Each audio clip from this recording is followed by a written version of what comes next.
In today's video, we'll be exploring 10 interesting facts about Afghanistan. Welcome back to FTD Facts. I'm Sarah Carvalho, and I'm super looking forward to taking you through today's facts. As you may have noticed with recent events going on around the globe right now, we have had a huge influx of requests for videos about Afghanistan. Now, you know we love to hear from you, and we are always happy to honor your video content requests, providing that they are topics that won't be censored or penalized by today's media outlets, YouTube in particular. Thankfully, it is with the support of our FTD Facts channel members that we are able to create the kind of content you want. So if you're interested in becoming a valued member of our FTD Facts family, stay tuned for more information about it later on in the video. But for now, let's get started with today's video. 10 interesting facts about Afghanistan. Alright, let's get started by talking about the capital city. Kabul is the capital and largest city of Afghanistan. Located in the eastern section of the country, it is also a municipality forming part of the greater Kabul province, and it's divided into 22 districts. According to estimates in 2021, the population of Kabul is around 4.6 million, and it serves as Afghanistan's political, cultural, and economical center. Surprisingly, rapid urbanization has made Kabul the world's 75th largest city. Kabul is located high up in a narrow valley between the Hindu Kush Mountains and bounded by the Kabul River, with an elevation of 1,790 meters, making it one of the highest capitals in the world. Now, this city is said to be over 3,500 years old, mentioned since at least the time of the Achaemenid Empire. Today, Kabul is known for its historical gardens, bazaars, and palaces. Some well-known examples being the Gardens of Babur and Darul Aman Palace. Alright, let's talk a little bit about the country's main sources of income. The main source of income in the country is agriculture, and during its good years, Afghanistan produces enough food and products to provide for the people, as well as to create a surplus for export. The major food crops produced include corn, rice, barley, wheat, vegetables, fruits, and nuts. In Afghanistan, the industry is also based on agriculture and pastoral raw materials.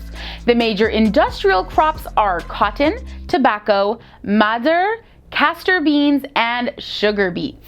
Sheep farming is also extremely valuable. The major sheep product exports are wool and the highly prized caracal sheepskins. Afghanistan is also a land that is rich in natural resources. There are numerous mineral and precious stone deposits, as well as natural gas and yet untapped petroleum stores. Some of these resources have been exploited, while others have remained relatively untouched. Alright, have you ever heard of the country of the pomegranate? Afghanistan may be considered the country of the pomegranate fruit because of the excellent quality of the cultivars that thrive there. Afghanistan is a land for 48 leading world cultivars of pomegranate, commonly growing in Kandahar, Kapisa, Samangan, Farha, Nanroz, and Balkh provinces. The Kandahar province has historically widely been known as the main production area for its high quality and productivity. Interestingly, some leading botanists believe that Afghanistan is the cradle of world pomegranate production, and that it has more varieties of pomegranate trees than anywhere else in the world. In 2009, several 100,000 pomegranate trees were planted, and the nation exported some 50,000 tons of this delicious fruit. In 2010, Afghanistan began exporting the fruit to the French grocery store firm Carrefour in Dubai. This has created significant competition there among their Turkish and North African counterpart brands, as the Afghan product is said to be larger, redder, and juicier. So if you haven't done so already, try and get your hands on an Afghan pomegranate. All right, moving on to fact number 7, talking about New Year's celebration. Unlike many countries around the world who celebrate the New Year on January 1st, New Year in Afghanistan is celebrated on the 21st of March, and they call it Nowruz. It is a pre-Islamic festival for those of you who may not know. It is celebrated by the gathering of thousands of travelers from across Afghanistan to the city of Mazar-e-Sharif. During the first 40 days of the year, this is when it happens, when red tulips grow in the green plains and over the hills surrounding the city. Now, this location is home to a famous mosque in the center of the city. It is known as the Blue Mosque, or the Shrine of Hazrat Ali, who was the cousin and son-in-law of the Islamic prophet Muhammad, peace be upon him. During the first 2 weeks of the new year, the citizens of Kabul hold family picnics in Istalif, Charakar, and other green places where redbud shrubs grow.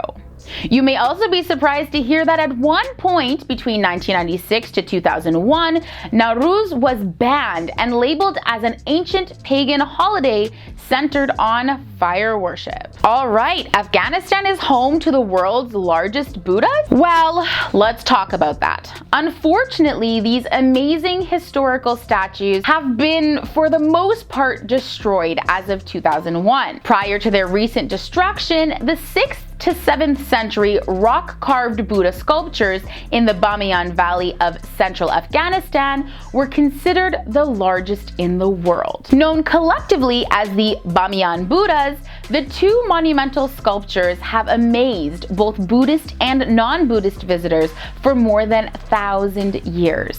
Both images were carved into the cliffside in high relief. The area near the heads of both Buddha figures and the area around the larger Buddha's feet were carved in the round, allowing worshippers to circumambulate. Circumambulation, which is the act of walking around an object such as a stupa or a reliquary mound, or an image of the Buddha. It is a common practice in Buddhist worship. Like many of the world's great ancient monuments, little is known about who commissioned the Bamiyan Buddhas or the sculptors who carved them. However, their very existence points to the importance of the Buddhist faith and the Bamiyan Valley during this period. All right, friends, we've downed 5 facts. We've got 5 more to go, but before we do that, I wanted to give a shout out to our members. So with your support as a member, we can continue to create more videos like this. As I said earlier, we love creating content that gets you learning and answers your key questions. But the reality is that with censorship issues, we can't always just talk about anything. Some topics are a lot more controversial than others. Well, this is where you come in. First of all, I want to send a huge shout out and many thanks to our loyal viewers that have already signed up to be a member of our FTD Facts family. It is thanks to your dedication and generosity that we are able to keep the channel populated with the videos you love, even if they may be at times controversial. With that being said, if you're interested in becoming a member, we would love to have you. More information is available below in the description section for you. Just click that link. All right, I think we are all ready to move on and get through the second half of the facts for today's video. Coming in at fact number 5, we have accessibility to communications and technology. So communications in Afghanistan is under the control of the Ministry of Communications and Information Technology. It has rapidly expanded since late 2001 and is increased on the accessibility to wireless companies, the internet, radio stations, and television channels. The Afghan government signed a $64.5 million agreement in 2006 with China's ZTE on the establishment of a countrywide optical fiber cable network. The project began to improve telephone, internet, television, and radio broadcast services throughout Afghanistan. About 90% of the country's population had access to communication services as of 2014. According to the Ministry of Communication and Information Technology, there are 4,760 active towers throughout the country, which covers 85% of the population. The ministry plans to expand its services in remote parts of the country, where the remaining 15% of the population will be covered with the installation of 700 new towers. So yes, believe it or not, having a mobile phone is actually considered to be a status symbol for many. Next up, we're going to talk about democracy in Afghanistan. Well, yes, you may not have been aware, but since 1978, Afghanistan has been in a state of continuous internal conflict and foreign interventions. So it makes sense that having a stable and reliable form of government would have posed as a challenge. But surprisingly, in December of 2004, Mr. Hamid Karzai became the first ever democratically elected head of the state of Afghanistan. All right, coming in at number 3, we're talking about the poster boy of Afghan men. Perhaps the most surprising fact for me today is that Arnold Schwarzenegger is considered to be the poster boy for legions of young Afghan men. Photographs of a muscled Arnold in his prime hang from the walls of hundreds of bodybuilding centers across the country. Some Afghans say the action star turned US governor even looks like an Afghan. All right, and let's talk about how the family is essential to Afghan culture. In Afghanistan, men are typically laden with the responsibility of earning for the family, while women are expected to stay home and serve the family. However, in modern Afghanistan, you may also find some women working in the cities and earning a living for themselves and their families. In most cases, the family lives together in the same house. Even upon marriage, the son and his wife live separately in a different room, but still in the family home.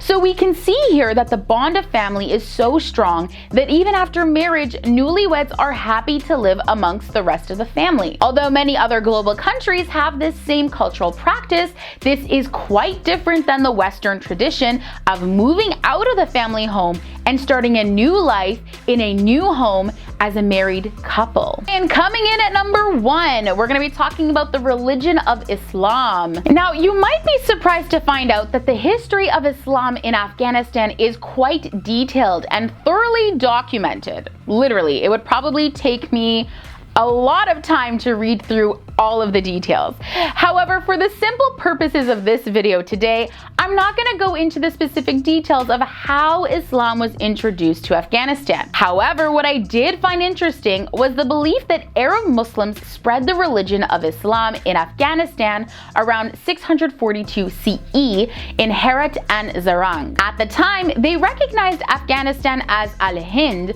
due to the country's proximity to India. All right, FTD Facts family, this brings us to the end of our video exploring 10 more interesting facts about Afghanistan.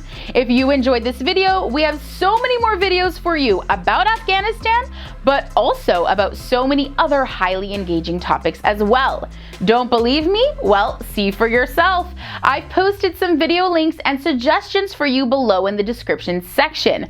Be sure to check them out and let us know what you think. As always, don't forget to show the love by liking and commenting on our videos and subscribing to our channel. We love hearing from you. Your positive support is always appreciated, and FTD Facts just couldn't do this without you. All right, friends, that's a wrap. I'm gonna go get started on some of our next videos for you, and well, you should probably, no, definitely check out some more of our videos to get a real sense of all that the channel has to offer. We'll see you right here on FTD Facts next time. Bye.